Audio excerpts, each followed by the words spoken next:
Apa dah? Boleh. Baru banyak ni. Ujung sama banyak. Tengok ni naik. Tengok ni naik.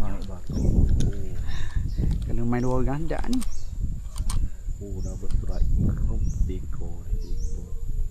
Ono soket po. Belakang kali. Oh wigu. Oh ni lebih kosong. Bismillah. Oh kena. Kena. Odok cocok.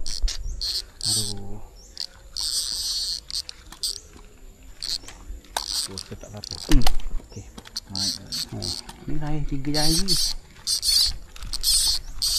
Ya, kalau dak cocok tu, ikan duduk tengah. Dia macam ibarat kita kena langgar di kereta highlight. Kelajuan highlight tu menyebabkan kita nambung. Ni dak kena ikan dia tolak balik.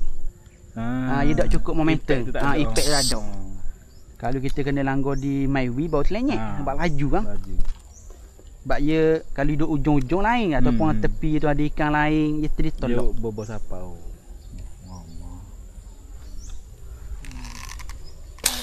Oh kena. 4 jari kot ni.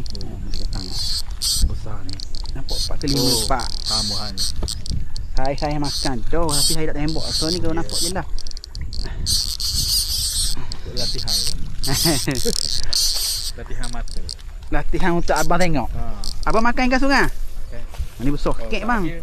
Besar kek. Ni goreng celup tepung jagung ni dak ni. Besar ni. Ataupun wak yang fly. Boleh hari ni balik kampung ni. Kita hari kadang-kadang hari Selasa. Mana kampung? Pasir Mas. Lah, orang Kelantan. Kerja sini. Tak kita lah ni. Dia jadi gitu ni. Dia jadi itu. Polah gitu. Ini polah ni musim lain ni. Okey. Oi laju ngak. La ilaha illallah. Dia bukan takut ikan malah nak pegang. Ya. Okey. Suklah ambil dah memang. Memang saya kutik. Cuma main sehari paling banyak 5 ekor lah. Kalau kita tembok gini tak? Dia cedera ni tahan lama. Nak hidup? Kalau hidup dok kena kepala, masih hidup lah. Badan gitu. Hidup lah. Ya. Kalau tembus kena usuh tu beg. 3 hari mati lah. Sebab dia nak cerna. Dia jangan kena kepala je. Kena kepala KO. Orang kaya nak hidup-hidup kan. Kalau kita bahan di badan lah.